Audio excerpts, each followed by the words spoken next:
اور شہد مصفہ کی نہریں ہیں جو حلاوت ہی حلاوت ہے، اور وہاں ان کے لیے ہر قسم کے میوے ہیں، اور ان کے پروردگار کی طرف سے مغفرت ہے۔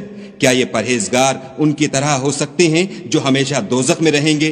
اور جن کو کھولتا ہوا پانی پلایا جائے گا تو ان کی انتڑیوں کو کاٹ ڈالے گا۔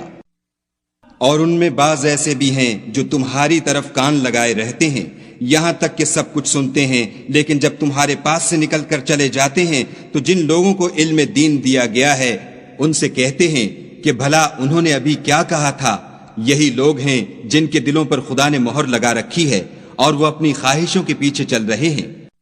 اب تو یہ لوگ قیامت ہی کو دیکھتے ہیں کہ ناگہاں ان پر آ واقع ہو، سو اس کی نشانیاں وقوع میں آ چکی ہیں، پھر جب وہ ان پر آ نازل ہوگی اس وقت انہیں نصیحت کہاں مفید ہو سکے گی۔